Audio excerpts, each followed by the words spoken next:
Morning বন্ধুরা, তোমাদের সকলের সুস্থতা কামনা করে আরও একটি নতুন ভিডিও নিয়ে চলে এসেছি। তোমরা যেখান থেকে ভিডিওটি দেখছো, আশা করি ঈশ্বরের কৃপায় সবাই ভালো আছো।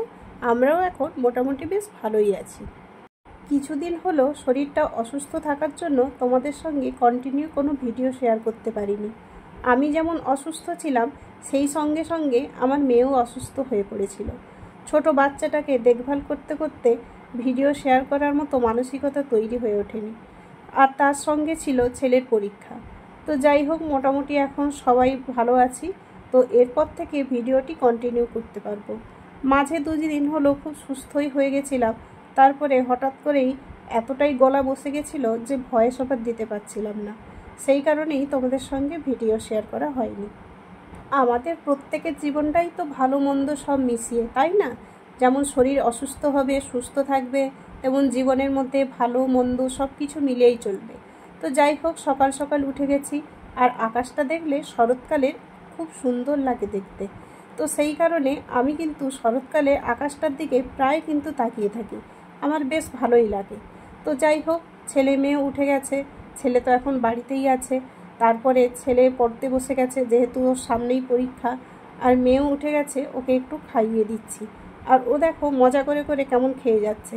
চোখ মুখে কিন্তু ও নানা রকম অঙ্গভঙ্গি করতে থাকে। এইগুলো দেখে আমরা কিন্তু সারাদিন হাসতে থাকি। ও দেখো পা তুলে চেয়ারের মধ্যে হেলান দিয়ে এটাকেই ওর ইজি চেয়ার বানিয়ে নিয়েছে, আর কেমন চোখটা বন্ধ করে আছে।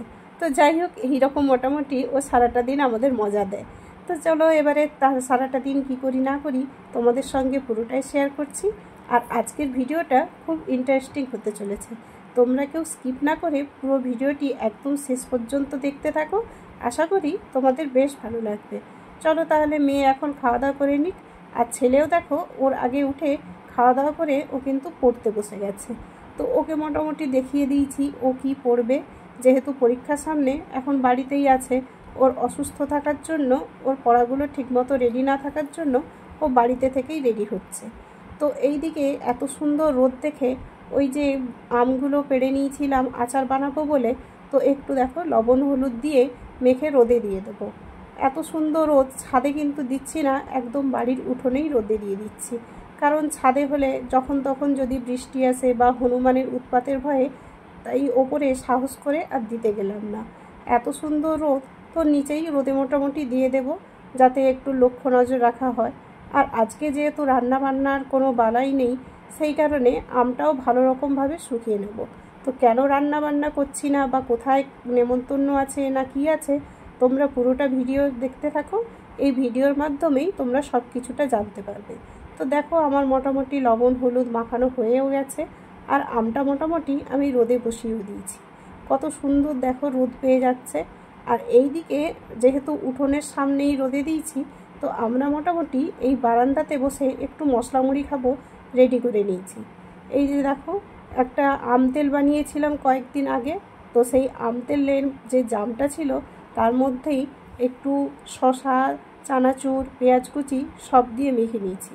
আর মেয়ে কিন্তু আমাদের দেখে দেখে খাবে বলতে ওকে একটু শসা কুচি দিয়ে মুড়ি দিয়ে দিয়েছি। কারণ ও তো আর চানাচুর বা আম তেল এগুলো খেতে পারবে না। তো ছেলে মোটামুটি খাওয়ার আগে ওর আম তেলের গন্ধেই পেট ভরে যাচ্ছে। তো চলো আমরা মোটামুটি খাওয়া দাওয়া করে নিই, তারপরে কি করি না করি পুরোটাই তোমাদের সঙ্গে শেয়ার করছি। মশলা মুড়িটা যে কেমন খেতে হয়েছিল, তা তো তোমরা নিশ্চয়ই ছেলের এক্সপ্রেশন দেখে বুঝতেই পেরে গেছো। আমরা মোটামুটি সবাই খাওয়া দাওয়া করে নিয়েছি। এরপরে একে একে স্নান করে রেডি হয়ে যাব নেমন্তন্ন বাড়ির উদ্দেশ্যে। নেমন্তন্ন কিন্তু গতকাল থেকেই ছিল। গতকাল যেহেতু ওয়েদার খারাপ ছিল, বৃষ্টি হচ্ছিল, সেই কারণে গতকাল আর যেতে পারিনি। আজকেই রেডি হয়ে যাচ্ছি একদম নেমন্তন্ন বাড়িতে। আর ভাবছো তো এই সমস্ত জিনিস আবার কি হচ্ছে? হ্যাঁ, এই সমস্ত জিনিসপত্র নিয়েই কিন্তু নেমন্তন্ন বাড়ি যাব। হাসি পাচ্ছে তো? তো কেন যাচ্ছি বা কিসের জন্য এই সমস্ত নিয়ে যাচ্ছি, পুরোটাই তোমাদের সঙ্গে শেয়ার করছি। সঙ্গে থাকো, সবই বুঝতে পারবে। ছেলে মোটামুটি রেডি হয়ে গেছে, এরপরে মেয়েকেও রেডি করে নিয়েছি। মেয়ে রেডি হয়ে যাওয়ার পরে ওর কিন্তু আনন্দের আর সীমা নেই। ওর কেন, আমাদের কারোরই আনন্দের সীমা নেই। বাইরে অত্যধিক রোদের তাপের জন্য হালকা একটা তাঁতের শাড়ি পরে নিয়েছি। আর সোনার গয়না আমার খুব একটা পছন্দের নয়, শখে বানাই ঠিক আছে, কিন্তু পরতে ভালোবাসি এই সমস্ত জুয়েলারি, আর সেটা যদি দিনের বেলা হয় তাহলে তো কথাই নেই। তো যাই হোক, আমি কিন্তু এই সমস্ত জুয়েলারিগুলো সোনার গয়নার থেকে বেশি পরতে ভালোবাসি বলে আজও পরে নিলাম। তো চলো তাহলে কোথায় যাচ্ছি দেখাচ্ছি। এই দেখো, আমরা চলে এসেছি একদম অনুষ্ঠান বাড়িতে, মানে যেইখানে নেমন্তন্ন ছিল ওটা ছিল একটা পুজো বাড়ি। তো সেই কারণে আগে ঠাকুর দর্শন না করালে চলে, তো সেই জন্য ঠাকুর দর্শনটা আগে করিয়ে নাও, তারপরে তোমাদেরকে পুরোটাই দেখাচ্ছি। তো এটা হলো বয়লা মা, তোমরা অনেকেই হয়তো নাম শুনে থাকবে, খুবই জাগ্রত ঠাকুর। তো দেখো কত সুন্দর করে ঠাকুরটা সাজানো ছিল। তো আর ঠাকুরের প্যান্ডেলটাও খুব সুন্দর করে ডেকোরেশন করা ছিল। তোমাদেরকে আগে ঠাকুরগুলো আর ডেকোরেশনটা দেখিয়ে দিই, তারপরে অন্যান্য কথা শেয়ার করছি। আমরা চলে এসেছিলাম আমার বান্ধবীর বাপের বাড়িতে পুজোতে। গতকাল থেকেই নেমন্তন্ন ছিল, কিন্তু ওয়েদার এত খারাপ ছিল যে আসতে পারিনি। তো যাই হোক, ফাইনালি আজকে আমাদের সঙ্গে দেখা হবে। ওর ছেলে আর আমার ছেলে দুই বন্ধু, আর ও আর আমি দুই বান্ধবী। কি মজার হয় তাই না? এই ধরনের গল্পের আড্ডা যদি আসর বসে যায়, অটোমেটিক কিন্তু গল্পের গরু গাছে উঠে যায়। তো সেই কারণে আগে খাওয়া দাওয়া করে নিয়েছি, তারপরে আমরা গল্পের আড্ডা বসিয়ে দিয়েছিলাম, আর তোমাদেরকে একটু ঠাকুরটাও শেয়ার করিয়ে দিয়েছিলাম।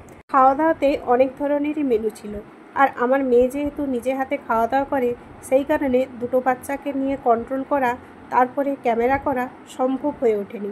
আর আমরা সবাই একই টেবিলে খেতে বসেছিলাম, ও ওর ছেলেকে নিয়ে, আমি আমার ছেলে মেয়েকে নিয়ে। মানে বুঝতেই পারছো টেবিলটার অবস্থা কেমন ছিল। তারপরে আশা করি ক্যামেরা করা আমার পক্ষে সম্ভব নয়। তো যাই হোক, আমরা খুব মজা করে সময়গুলো কাটাচ্ছি। এই দেখো আমার বান্ধবী আর ওর ছেলে। তো যাই হোক, ওর দুজন বন্ধু গল্প করে যাচ্ছে, আর আমরা দুই বান্ধবীও গল্প করে যাচ্ছি। ওদের বাড়ি যখন আসতাম, পাশাপাশি যে বান্ধবীরা ছিল তারাও সবাই মিলে গল্প করতে আসতো। আর আজও সেই এক বান্ধবীর সঙ্গে দেখা হয়ে যেতে দেখো আমরা কেমন ইয়ার্কি ফাসলামি করে যাচ্ছি। এক সময় ওর দিদা দারুণ দারুণ খাবার বানিয়ে খাওয়াতো, আর এটা ওটা বাড়ির জিনিসপত্র আমাকে দিত। এখন বয়সের তালে ওর দিদা অসুস্থ হয়ে যাওয়ায় সেই সব আর পেরে ওঠে না, সেই কারণে আমার বাড়িতে যা ছিল ওকে টুকটাক দিয়ে দিয়েছি। তো যাই হোক, কয়েক ঘন্টা খুব মজা করে সবাই মিলে কাটালাম। তারপরে যে যার গন্তব্যে মানে শ্বশুর বাড়িতে ফিরে গেলাম। অনেক দিন পরে ছোটোবেলার বন্ধুবান্ধবদের সঙ্গে দেখা করে টাইম পাস করতে বেশ ভালোই লাগে। তোমাদেরও কি এইরকম ছোটোবেলার কোনো বন্ধুবান্ধব আছে, বা টাইম পাস করতে কেমন লাগে অবশ্যই কমেন্টের মাধ্যমে জানিও। আজকের ভিডিওটা তোমাদের দেখতে কেমন লাগলো তাও জানাতে ভুলো না। আজ তবে আসি, পরের ভিডিও নিয়ে আবারও দেখা হচ্ছে। ততক্ষণ সবাই ভালো থেকো, সুস্থ থেকো, আর অবশ্যই ভালো লাগলে চ্যানেলটি সাবস্ক্রাইব করে রেখো। আজ তবে আসি, টাটা।